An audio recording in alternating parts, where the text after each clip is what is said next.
Thanks for watching NTD Business. Coming up, retirement accounts have taken a beating this year. We tell you why. Rapper Kanye West agrees to buy social media platform Parler. That's after he was kicked off to other platforms. And Chinese leader Xi Jinping tightens his grip over the country. He says he's determined to win a specific war with the United States. We have that and much more coming up on NTD Business. It's great to have you with us. Paul Graney here. How would you feel about your government being able to control what you spend your money on? Well, an official from the International Monetary Fund says central bank digital currencies could allow governments to do just that, control your spending. IMF Deputy Managing Director Bo Lee says a CBDC could improve so-called financial inclusion through programmability. Here he is at the IMF World Bank meeting Saturday. CBDC can allow government agencies and private sector players to program, to create smart contracts, to allow targeted policy functions. For example, welfare payment. By programming CBDC, those money can be precisely targeted for what kind of people can own and what kind of use this money can be utilized. For example, for food. Spooky. Before joining the IMF, Lee worked for many years at China's central bank, the People's Bank of China. Now he's facing backlash for what he said, including from policy expert Nick Anthony at the Cato Institute, who said that governments have misused these tools in the past. Think Canada's move to freeze protester bank accounts earlier this year. Fed Chair Jerome Powell said last month that a CBDC would not be anonymous like banknotes are. That means those transactions may be public.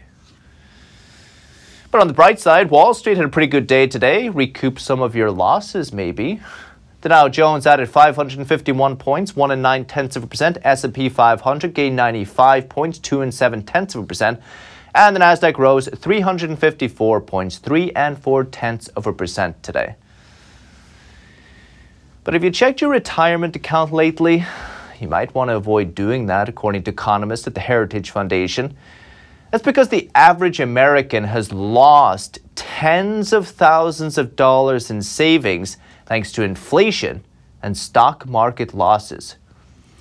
Stephen Moore and E.J. Antoni say the average 401k plan had around $135,000 at the beginning of the year. But thanks to inflation and negative returns in the stock market, the average 401k plan has lost about $34,000 since the start of the year. That's down more than 25%. In their article in the New York Post, they said inflation is hitting more traditional pension funds too. They say pension funds have dropped around 15% this year, wiping out the last 2 years' worth of gains, and they were 2 good years. So inflation has spooked investors, spooked the markets. It's kind of spooked everyone. It's not even Halloween yet. But one congressman has a plan. Get back onto the gold standard. West Virginia Rep. Alex Mooney has introduced a bill that would peg the US dollar to a certain weight of gold. The idea is to stabilize the value of the dollar. Sounds good for you and me, but it would restrain government spending. Oh no. Since you'd be able to swap your dollars for gold at any point in time, the government would really need to keep plenty of the yellow metal on hand. That could restrain it from running massive budget deficits every year and having to print up new dollars to make up the shortfall. So with us to discuss this new gold standard bill is West Virginia Congressman Alex Mooney. Congressman, it's a pleasure. Thanks for coming on. Great to be with you. So, Congressman, I think a gold standard for anyone worried about inflation or the country's debt is kind of like a dream, right? But how do your colleagues, your big spending colleagues up on Capitol Hill feel about it? Well, I tell you, on the Republican side, there's a lot of support for it. We've seen, really back to when Barack Obama was president, that's when I was first elected, the monetary policy games he was playing. Quantitative easing is a term where they just add more money into the economy. and inflation goes up, and the value of the dollar is just sacrificed at the altar of more spending and really transferring of wealth, because it steals people's savings. The inflation takes from people's savings.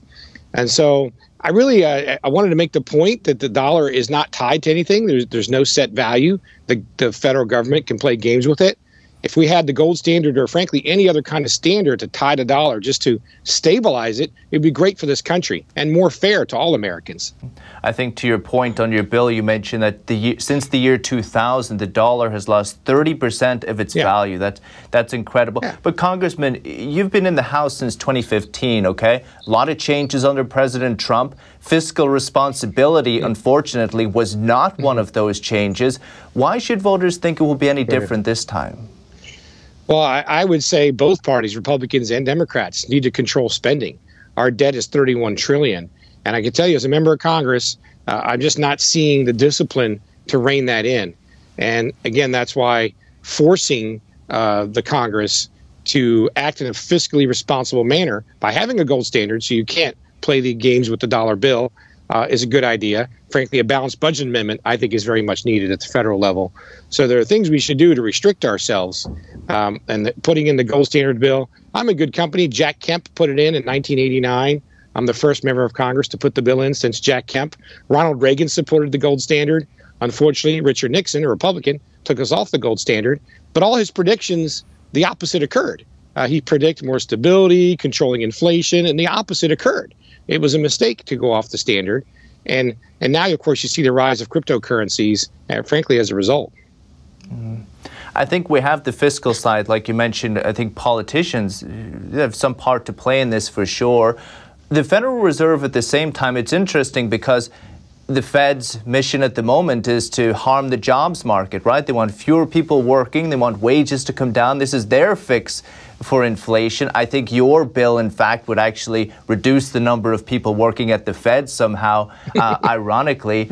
Are you surprised that the Fed has not been held more accountable, given that inflation is their job after all? Yeah, it is a surprise. They operate with much too much I guess, power to themselves, frankly. I'm on the Financial Services Committee, and we've seen the growth in the bureaucracy at the Fed and many other places, lack of accountability, even to Congress.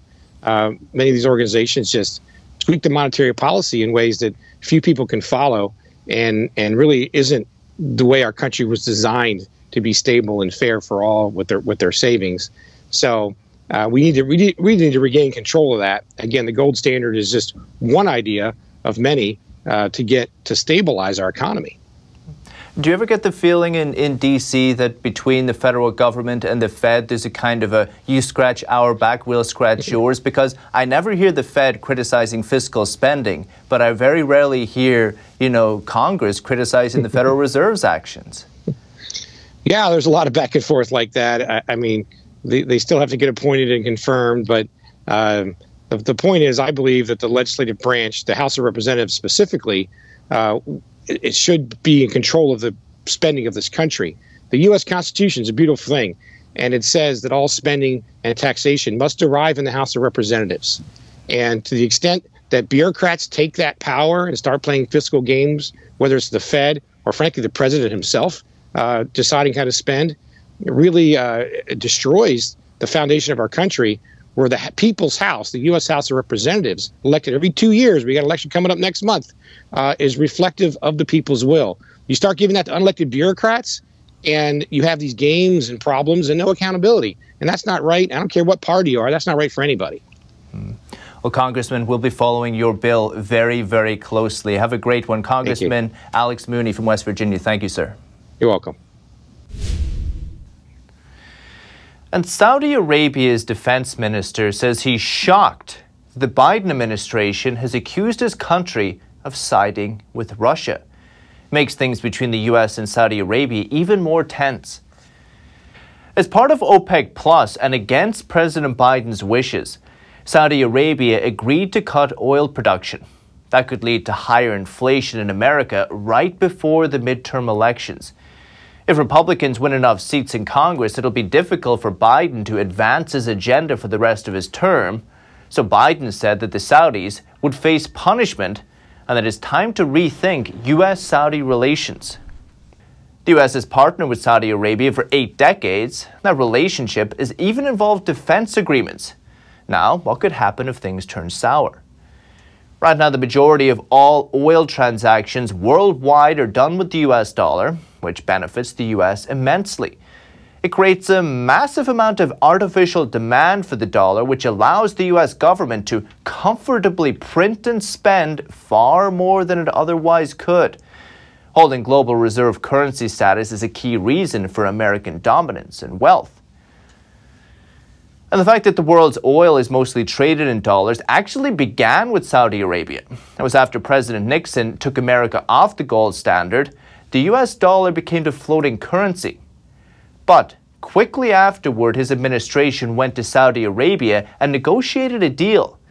If Saudi Arabia sold all of its oil only for U.S. dollars, America would provide it with military protection and weapons. Saudi Arabia still buys weapons from the U.S. to this day. Just last year, it accounted for 24% of U.S. arms exports. So after Saudi Arabia agreed back then during the Nixon era, other countries followed, and this is why most of the world's oil is traded in the U.S. dollar, creating a lot of artificial demand for the dollar, which keeps it strong even as the government keeps printing more and more of it. This is one reason why the U.S. can have a $31 trillion national debt, a big military, and so much social welfare. That's despite its big trade deficits. So if countries stop trading oil in the U.S. dollar, it could threaten the U.S. dollar's status as the world's reserve currency. But that worst-case nightmare scenario currently seems far away and pretty out of sight. The U.S. dollar is still by far the strongest and most demand currency in the world. The world's central banks on average hold a majority, 59% of the foreign reserves in U.S. dollars. The euro, at second place, 21%. Not great. And the U.S. still has the largest economy by far, still a whopping $7 trillion in GDP ahead of China. And even in the worst-case scenario, countries stop trading oil in the U.S. dollar, America is still likely to remain the dominant player on the world stage. Owen will keep you updated on President Biden's next Saudi Arabia move. And across the Atlantic, the new British finance minister today reversed nearly all of the Prime Minister Liz Truss's tax plan that sparked market turmoil recently. He says the country needed to rebuild investor confidence. NTD's Faye Corder reports. Britain's new finance minister has taken urgent steps to calm markets. On Monday, Jeremy Hunt put a halt to almost all the tax measures announced 3 weeks ago. We will no longer be proceeding with the cuts to dividend tax rates, the reversal of off-payroll working reforms introduced in 2017 and 2021, the new VAT-free shopping scheme for non-UK visitors, or the freeze on alcohol duty rates. Hunt says the changes will raise about $36 billion per year. He also reined in a vast energy subsidy plan, which will now be capped from April. Last week had already seen a U-turn on plans to scrap the top rate of income tax. Hunt says the UK has to win back investor confidence. No government can control markets, but every government can give certainty about the sustainability of public finances. And that is one of the many factors that influence how markets behave. Hunt took over as finance minister on Friday. Predecessor Kwasi Kwarteng was sacked after his mini-budget sparked turmoil on UK markets.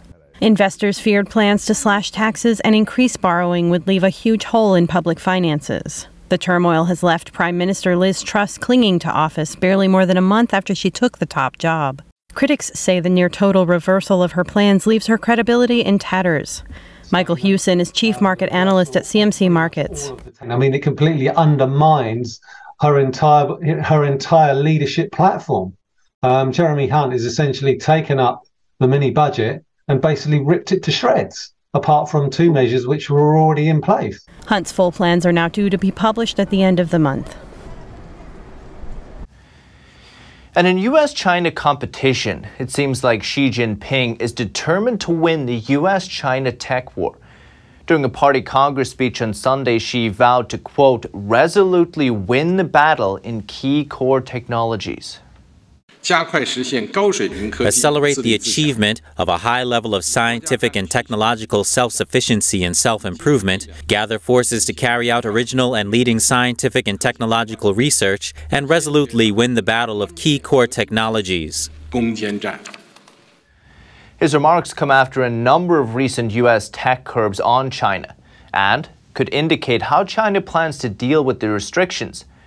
Earlier this month, the U.S. Commerce Department imposed sweeping regulations that limit the sale of semiconductors and computer chip-making equipment to Chinese customers. This dealt a blow to the foundation of China's efforts to build its own chip industry.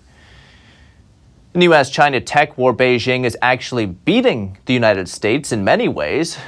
NTD's Don Moss speaks with Stephen Azell. He's with the Information Technology and Innovation Foundation. Stephen, good to see you as always. So Xi Jinping said on Sunday to resolutely win the battle in key core technologies and speed up technology self-reliance. Let me just ask you, what does Xi Jinping mean by that? What do you make of this? Well, it's certainly a goal of Xi Jinping and the Chinese Communist Party to control the commanding heights of the modern advanced technology economy. So what he is referring to is Chinese leadership and, to the greatest extent possible, self-dependency, autonomy, and advanced technologies such as semiconductors, artificial intelligence, quantum computing, aerospace, high-speed rail, the whole gamut. Now, should this be of more concern for the U.S. than before?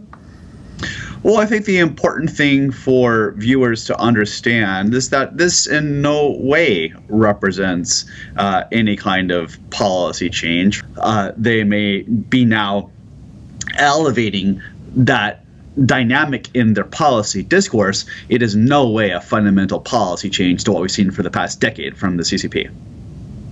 Now, you mentioned this has been China's policy for the past decade. So let me ask, how far away then is China in terms of being self-reliant? Well, when we ask where does China stand relative to the United States and other countries, in some areas, such as in aerospace, commercial civilian aircraft, they're very far behind. However, in other sectors, like solar panels, like electric vehicles, like artificial intelligence, they are likely on par, if not ahead of the United States. Quantum computing is certainly an area where China has made tremendous strides in the past several years in quantum computing and quantum communications. We did a study looking specifically at where the US, China, and Europe stand vis-a-vis national capacity in artificial intelligence last year. What we found was that China has surpassed Europe. It's probably behind the United States still, especially when you look at their quality, high-quality AI researchers and publications. However, they're ahead of the United States in AI in areas such as level of venture capital investment, level of new tech startups, and kind of having access to data sets. So it's case by case across advanced technologies, but across the board, China has closed the gap considerably with the U.S. and other countries in their competitiveness in a large number of advanced digital technologies, but also biopharma and high-speed rail and other areas like that. Just one last thing, Stephen. What do you see happening if, let's say, China becomes self-reliant, or if China wins the tech battle? What would that result in? In our view, when we see the rich tapestry of science and knowledge and talent that by definition goes into innovating at the leading edge of fields from biopharmaceuticals to aerospace to semiconductors. The nations that succeed are ones that really tap into this rich global base of knowledge and talent and intellectual property. If it's really China's goal to become totally autonomous, totally dependent, and if they cut themselves off from other foreign sources of knowledge and know-how, I think in the long run it won't serve China's own interest. What China is trying to do is position itself in a way that significantly reduces dependence upon other nations, including the United States. And so in that way, there's nothing the Trump or the Biden administrations did with export controls or any list that accelerates that, because China desired those policy outcomes already. All right, thank you very much. Stephen Ezell, Information Technology and Innovation Foundation. Always a pleasure. Thank you, Don. Quick break, but if you have any news tips or feedback for the show, please email us, business@ntd.com.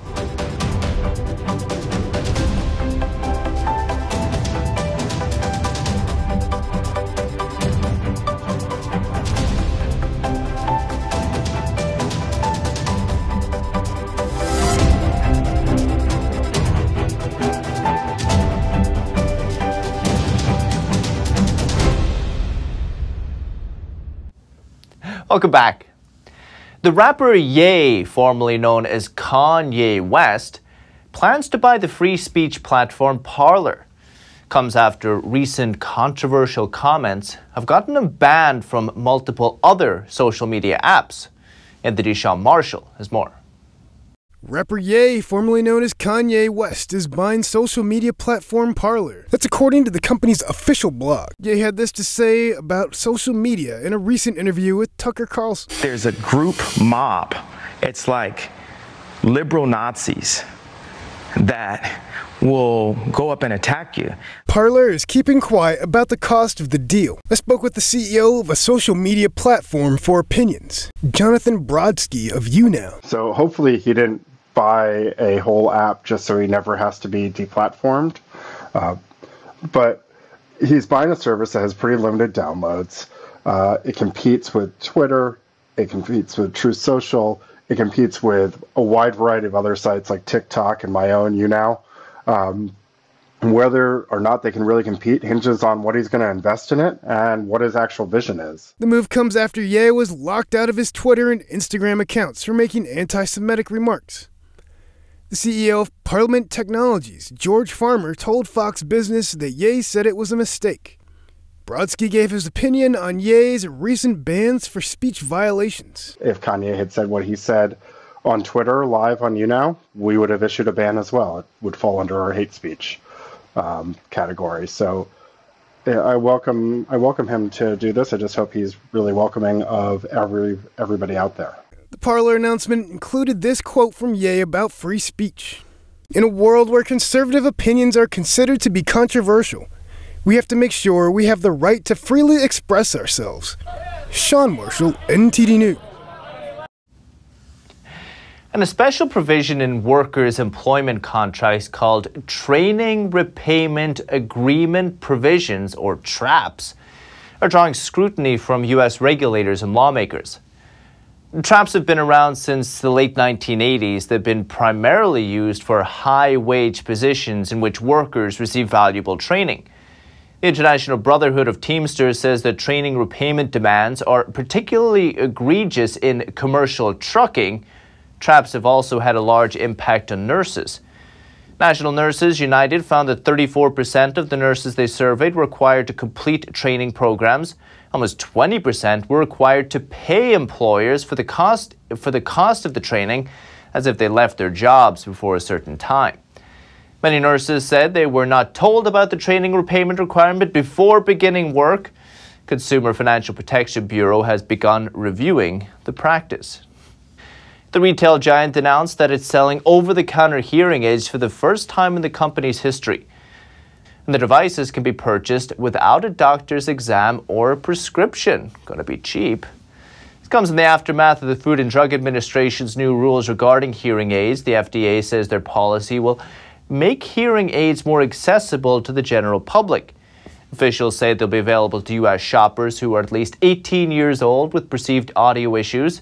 The aids cost between $199 and $999 per pair. As latest in the NTD Business team and myself, Paul Graney. You can follow me on Twitter, though, if you're there. If you have any news tips, feedback for the show, email us, please, at business@ntd.com. That's all for today. Thank you for watching. We'll see you tomorrow.